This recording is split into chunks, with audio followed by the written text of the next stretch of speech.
Well, hello, avid readers. Trisha Goyer here, and I have a new friend, Tabitha Caplinger, and we are going to be talking about her book, The Wayward, which I am reading, and I'm like, oh my gosh, there's so many things I want to say about that book. But before we talk about that book, Tabitha, why don't you just begin by telling us a little bit about yourself? So, hi everyone. I've written 6 books so far, but aside from writing books, because we're going to talk about that, I've been married. My husband and I will have been married for 23 years. This April, we have 2 beautiful daughters, a preteen and a teen who is about to get her driver's license. So I'm Ooh. dealing with that. And we have been in ministry for all of those 23 years. I'm also a young adult pastor and teaching pastor at our church. And aside from that, I love good TV. I'm a TV addict. So give me a good show and I'm happy gal. And I drink too much coffee. And I probably love my German Shepherd a little too much. And Oh, those are the basic fun facts.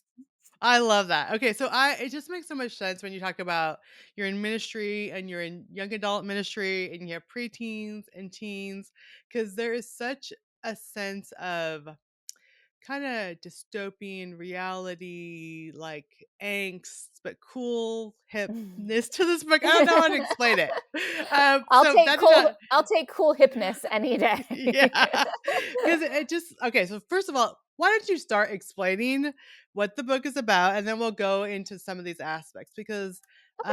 I have 10 kids, and from 14 all the way to 35, and a lot of books they would not be interested in reading. It's Mhm. just too sweet, or I don't know. But this one, I think I definitely like would get them super Oh, I excited love that. about. Yeah. So tell us I love just that. about the book and the So, premise about behind it. well, I feel like the place to start is where this book started Yeah. because I get tiny little pieces of inspiration that turn into a whole story. And for this book, it's really interesting because I was driving in my car and I was stopped at a red light. And the thought that crossed my mind is the old cliche, like when your life flashes before your eyes. And then I thought, what makes the highlight reel? So that's a Mm. ended up in the book, but that's where this book started. That when your life flashes before your eyes, it's interesting what makes the highlight reel. And from there, it became a story. I really don't exactly know how I got from that point. um, a dystopian world with aliens who are very beautiful and come in the name of being the bringers of peace only to find out that they are not what they seem. And so the story is about Wilder James, who lives with a group of outliers that they don't live in the dome cities of the Nicanians, who are my aliens. They live as outliers in the mountains in their own way of life, and they're happy to live their own little existence isolated in their mountain camp until they start to find out the truth of what the Nicanians really Mhm. are. And then Wilder has to decide what to do with that truth. So Yeah. that's kind of the Wayward in a nutshell is Yeah. dystopian dome cities, aliens, And a little bit of romance a in little bit there. of romance, a little bit of romance. This is the first book I've written where the characters are married. So that was interesting and fun and different. But yeah, there's always a little bit of romance in my books, just Yeah. as much. It's in there. Yeah. But it really is, so as an author, I can almost see where books are going. You know what I mean? You're just like, okay, Yeah. this is a buildup. I know where this is going. And then all of a sudden I'm like, wait, what? What just happened? Wait, no, that really didn't happen. And I just like will keep reading. You're like, okay, Yeah. I think I got it figured out where we're going now. And be like, wait, I did not. So kudos because the plot twist, there's numerous plot twists of things that I'm like, she can't do that. Like she just did that. I guess we're going over here. There's if you like books that have twists and that you can't figure out and you want to figure out what's happening and explore it, this is definitely a book that you're going to love. And I want to mention too that it's gotten a lot of nominations for awards. I mean, there's a lot of kudos for people going like, this is an amazing book. So Thank um you. But I have to know, like, did you know when you sat down to write that these plot twists are gonna come, or in the middle of the writing, was it suddenly like, I'm gonna do this as characters or this is happening? I have to know how your mind works because Um, it was I was getting a lot of surprises. some of them, yes, and some of them, no. And then there's probably some of them that I knew were gonna happen, but I had to be in the moment to figure out how it was gonna work. And it's Mm, funny because I don't ever sit down to write and think, "Oh, I'm gonna put in a plot twist." I my editor tells me and my publisher all the time that I write like I'm writing for TV or a movie, and I feel like it's mhm, just because like I said, I'm addicted to TV, so that's how my brain works. If this were a TV season, what would the episodes be? Like, what's the mid-season finale that has to leave us a little bit wanting more? Um, and so I think that way, but I never sit down and go, "Oh, here's a plot twist." It most of the time they just kind of happen with a couple exceptions. I feel like obviously going into this one, I know who the Nicanians are from the very right, beginning because that's a right. main plot point.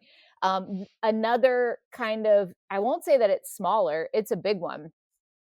I knew I was going to do because I love a happily ever after. And Mm. I love it, but I didn't know how it was going to happen until I was in the middle of it, and I think I had some ideas for it, and then they changed. So some of them I know, the big ones I know, little things maybe not so much, they just come organically. Yeah. Okay. So I would love to hear how you came to write like dystopian. I mean, you mentioned TV and kind of thinking Yeah. in episodes.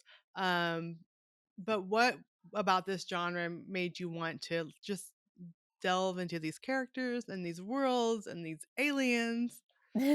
Yeah, honestly, I don't really ever think about genre first. It's Mm, just the story inspiration first. So out of my 6 books, we have an urban fantasy supernatural trilogy, and then there's like a Viking inspired fantasy, and then there's this dystopian. My launch team for the Wayward calls it cottagecore sci-fi is how they deem it, and I love that. And then after that, I wrote like a fairy tale retelling with a paranormal twist. So as you can see, genre is not yeah. like that's not normally the first thought. So I love a good dystopian.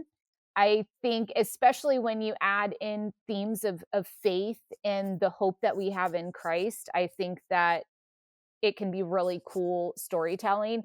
I Hmm. love the idea of light that pinpricks the darkness until it conquers it.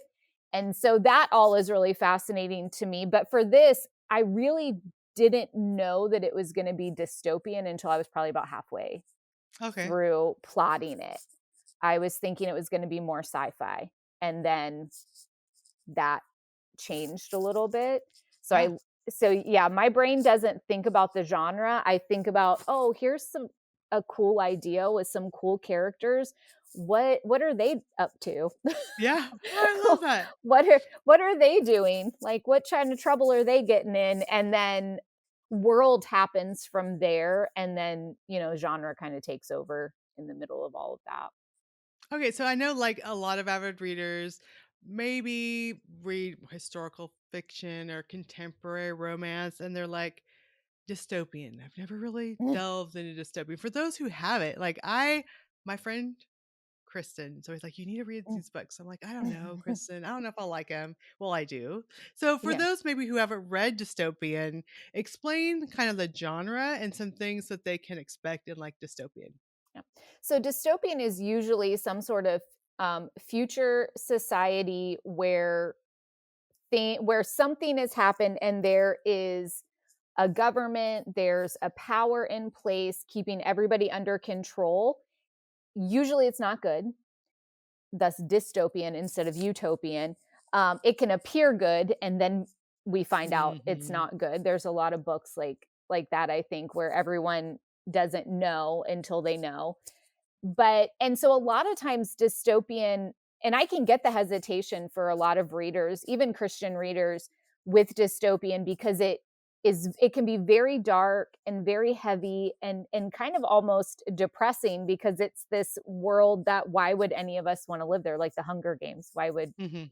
there's not a single district that any of us really want to live in. But I think there's you can, like I said, turn that on its head with hope. That Mhm. I like to think of the Wayward as hopeful dystopian, and I think all dystopian has hope in it. That's when the hero comes along and crashes down on the belief system or the power that is oppressive. And I think that's what Jesus does, and that's Mm. what the hope we have does, is it takes this thing that is oppressive and dark and depressing and injects hope and life into it.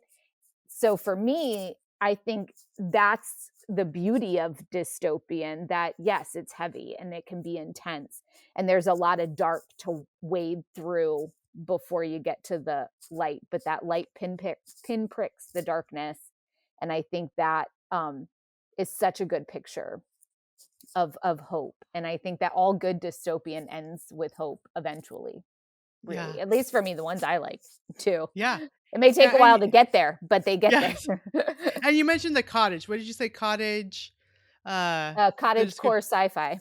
yeah. So 'cause, it's dystopian, but also you have this ensemble cast of these characters, like older characters, sweet characters Mm. that are caring for each other. So it's not like all these young people are just out to fight in a war. I don't know. Yeah, It's just like this that I think that's the cottage core part you're talking about, is that there's people that are older, that are giving wisdom, that are yeah, checking on people, that are caring for each other, that are growing a garden. So yeah, it's this balance of dark stuff is happening, but the central core of the community is mhm, very Mayberry in a way, and just yeah, because they've had to be.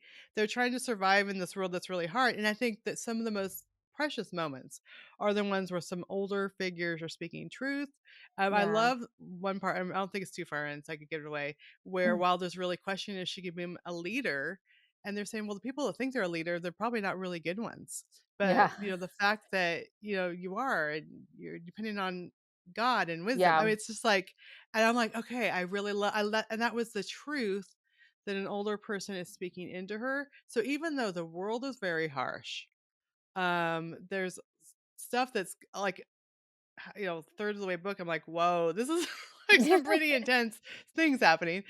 But because there's a community there, there's a core of caring people, it doesn't have that hard, edgy feel that I yeah, think people might be afraid of. Like, there's sweet relationships. There's definite like mentoring that's happening. There's people growing in character, and so talk about that balance, because I think yeah, it's unique but also really cool and sweet at the same time. yeah. I love the little Beartooth community in there. I Mhm. feel like I'd wanna live there. Give me a cabin in the woods next to Wilders, and I would be happy. I love, the couple of the older characters that you talked about, Solomon and Melvina, are some of my Mhm. favorite. Pieces of them come from, like, my dad and Mm. my mom and other mentors in my life. But that the community there at Beartooth, the one thing I wanted to do is you have these dome cities that are ruled by the Nicanians, and I wanted Wilder's little community to be such a stark contrast to that. So you have these dome cities that feel safe, that have all the comforts, all the convenience, but they don't have the color and they don't have the diversity and they don't have the music. That was one thing that the Nicanians, one of the characters, they stole song, they stole music. They don't have those things that are part of life. And I think that that was something from the very beginning of conceptualizing the book, was wanting that contrast. Because I also feel like, and this wasn't, I don't think the intent, but I see where, Jesus does what he does. And like, that's the church and the community that we can have with one another, that no matter what else is going on out in the world, Mhm. that it's very counter and it's different, but it's full of color, and it's messy, but it's full of life and love for one another and helping one another. And I think that piece that's cozy and comforting, and you're like, I want Cora to bake me bread and I make know. me pie when I'm Yes. sad. I want to live there. I want to sit by the bonfire while Finn plays guitar and Griffin plays guitar, things like that. um, really helps show the difference of what the Mhm. Nicanians offered, because they come in and they offer peace, and they offer comfort, but is that enough? And is that really the point? Is comfort that kind of is where the story took me in the is comfort really what's most important? Because Wilder's community in a lot of ways doesn't have any of the Right. outer comfort or conveniences, but they have a comfort of soul. And that was like really cool to show the difference and let that kind of be symbolic of, we can have community that offers in its messiness comfort of soul that might be lacking elsewhere. And so that was really fun to write. And I think that it does. I like that it was cozy. I like that it was baking bread and sitting around the table and eating a lot. There's a lot, a lot of Yeah. there's a lot of food. But yeah, and those moments, and even just having older characters speaking to her, I think that sometimes that can be missing a lot. One of my values in ministry is cross-generational Mhm. community, where the Abrahams and the Isaacs and the Jacobs are coming together and doing life together and encouraging and helping one another. And so I think the Wayward, probably more than anything else I've written, that really comes through, that multiple generations coming together. And so I Yeah. I, I love how that turned out, and I love when people love it, because like I said, I want to live in Beartooth. That's give me a rocking chair on a cabin porch, and I'll be happy, girl. Yeah, and I love that so that you have the contrast clearly. It's the this is the safe, comfortable world, and then this is a harder life, harsh Bertie's harsher life, harder. They have to depend on each other more. But I think so much of society today, like we think we want this, right? We think we want Yeah. everything comfortable and perfect. No, we need this. We need each other. We need community. Yeah. And you definitely see that as the book goes along. Um, so how because this is a standalone. Mhm. Um, how did I don't want to give you the end away, but how were you able to like leave that? Because it's like, should there be more books set Yeah. in Beartooth with these characters? Yeah, that's always the hard thing, especially because the first books I wrote were a trilogy, and Mhm. so they connected. And I still get people who want like the prequel to that, or more to that. So going from that to standalones, it is always hard because you get so immersed in this world, and then it's just done. Yeah. And like I don't know what else to do with it.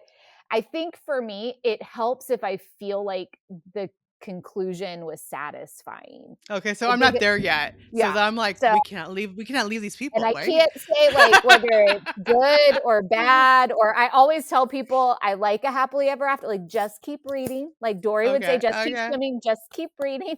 Okay. Whatever happens, just keep reading.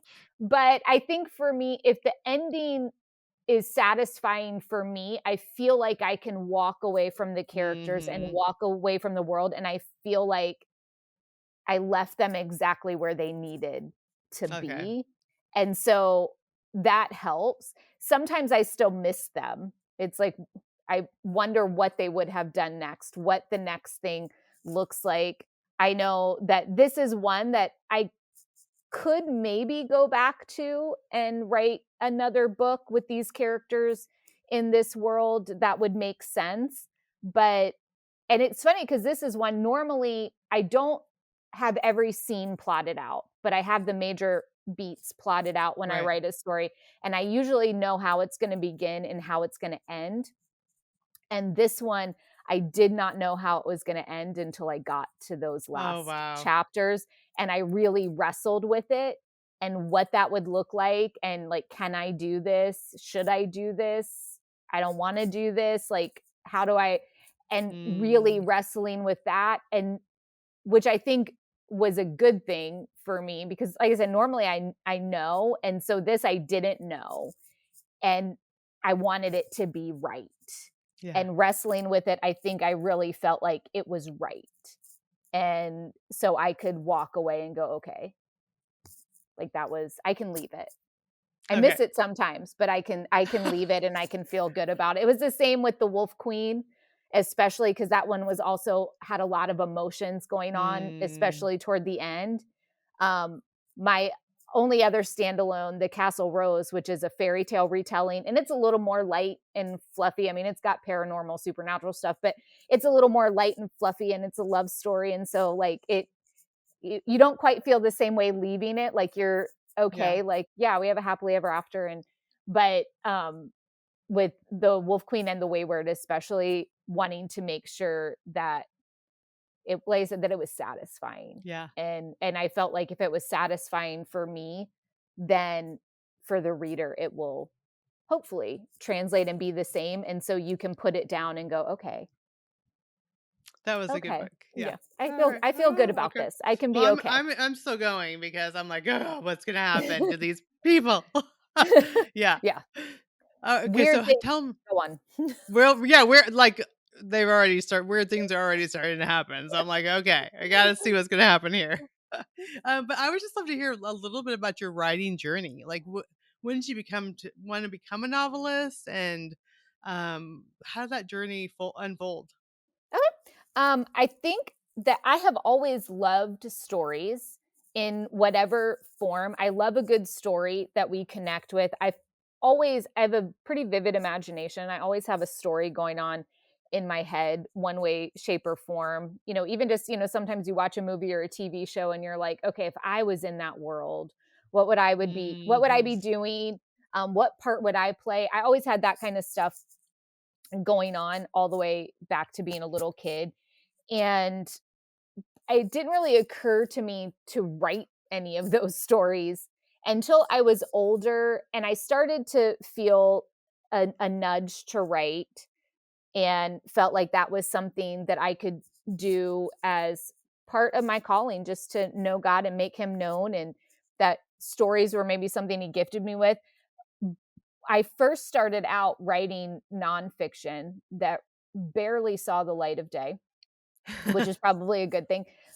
And some of that was because also being a pastor and being in ministry, there was this voice in the back of my head that's like, well, pastors write nonfiction, pastors write devotionals, Mm. pastors write that. And not that any of that is bad, but that's just what I thought. So when I first got an idea for my very first story that I thought, oh, this could be a book, and I see the need for this, ministering to a lot of young women and teen girls. And, maybe I could offer something that's in the same vein of some of these young adult books, but is also full of Jesus. Yes. And, but I really wrestled with that because I'm like, but pastors don't write snarky girls with swords slaying demons. Pastors don't write that sort of thing. And I remember actually sitting at a women's conference and sitting in the audience. I don't even know what the speaker was preaching at that moment, but I was still having this moment wrestling with God. I had started writing my first fiction novel, but I was still like struggling with it because it's like, I don't want to waste time, God. Like, I don't want to be doing Mm. something that you're not asking me to do, that I'm not supposed to do. And, pastors don't write this stuff. And I very much felt the Lord speak to me and go, who told you that? Yeah. Who told you that I can't use stories and that can't be something that I put in you, a love of story and an imagination that you can use to tell about me just as much, and that it will matter just as much, maybe even more so, because stories can get inside a heart that a sermon, we put walls Right. up for sermons, and we'll tear Yes. the a story can tear those walls down. And so at that point I was probably I had we had just moved here to Missouri, and I was halfway through that book, and that really set me on the course to, okay, I'm going to do this. I'm going to finish it. And I was potty training toddlers while I was writing it, but that was the umph I needed. And the other piece of that story that just shows how cool God is with this is by the third book, I was having like imposter syndrome and all the self doubt, and Mhm. you're not even actually good at this. And, all these other people went to college and took writing classes and majored in English and literature, and they're so qualified, and you are not qualified for this. And I was having that moment wrestling with God, be like, why I'm not good at that? Like, I've not taken any classes. And the Holy Spirit reminded me, he's like, you took 2 semesters of every poetry and novel writing and creative writing class that Sweetbriar College had to offer before you left there to go to Bible school. And you thought that was a waste of time when you were Mm. 19 years old because you left there to go to Bible school. But I redeem all things. And I knew 10 years ago, 20 years ago, that those writing classes were not a waste of time, that they just weren't going to be used for a little bit. And so I just thought that was cool too. But that's my journey, is in that is a lot of thinking I couldn't or shouldn't, only for God to go, well, why not? Yeah, and Yeah. I love Yeah, that you God can. created us, I mean, for either the love of story or, like, and the fact that you took those classes to begin with, there must have been some draw, and then later Yeah. he's using your love of story. Yeah. And there's a lot of people that won't go to church, that won't go to Bible study, that Yeah. won't listen to a sermon, but they'll pick up a novel, and that Yeah. the truth of Absolutely. Jesus can come to them in that way. And I Yeah. think, especially in this, the genre that I just see growing so much is the speculative fiction, either Yeah. sci-fi or fantasy or dystopian, any of those types of things, or a mix of these things. Hmm. Younger people are loving this, and so yes, let's speak into their lives through these books. Absolutely. Let's give them Absolutely. hope, that they won't find anywhere else. And so I love that you're doing that, and that gives you a chance to then speak into their hearts, and they pay attention in different ways because they like the books you write. So I think it's a great ministry. Yeah. I love what you're doing. I love it. And I love the opportunity to hear something that I feel like God gave me a passion for. And like I said, all of us, we have a purpose to know him and make him known. And we use the passions he's wired in us to do that. And Mhm. we can do that a million different unique ways. And this is just one way that I can do that. And it's cool because I love it. And so you find delight in it. I think, God loves when we find delight in things too. And so here's something I enjoy, and I can give back to him as an act of worship, as an act of connecting with the great storyteller, and then also hoping share that heart and his heart and a little bit of who he is in between the lines. And so that's Yeah. always my hope, and that's what I love about it. Yeah, and I love it. So, The Wayward is the title of the book, and it is dystopian, but even as I was reading, I'm like, "This is such a reflection on our world today and things that are happening." I mean, I think anyone could pick those themes out of it. I also know that you have a book that just is on the long list for the New Realm Makers Mhm. Awards. Can you tell us a little bit about that book, which is, your Yeah. newest book? That is The Castle Rose, and it is Beauty and the Beast meets Phantom of the Opera in New Ooh. Orleans. And so it is, I call it a sweet kind of paranormal romance, but it's full of not just falling in love, but what is agape love? Mm. What is the kind of love that actually breaks curses? And so the main character is sassy and talks to her cat, and there's a lot of witty banter, which I love. So after The Wolf Queen and the Wayward, this was a release to write something a little lighter, a little fluffier, even though there's still some big emotional moments, with a lot more jokes. Because I like to have, when I can interject some humor, that's always just fun. And so that's The Castle Rose. It's a love story on I multiple love it. levels. I love it. Okay, so are you going to continue writing in this genre? Do you have other stuff in the works, or? Yeah, I started another fairy tale retelling that's inspired by The Little Mermaid, that Okay. I put on hold because I got another idea for something that's kind of fantasy with western vibes, that took over all of my creative energy. And so I'm working on that, and hopefully I will finish that first draft by the end of spring. That's my new goal. I keep pushing back my own self-imposed deadlines, Yeah. so I got to stop doing that. Yeah. But that'll be my next thing, is working on that, and then I'll go back to the Little Mermaid um, retelling, and Awesome. we'll see what. Yeah, so there's always something happening up Oh, in here, I always love something it. going.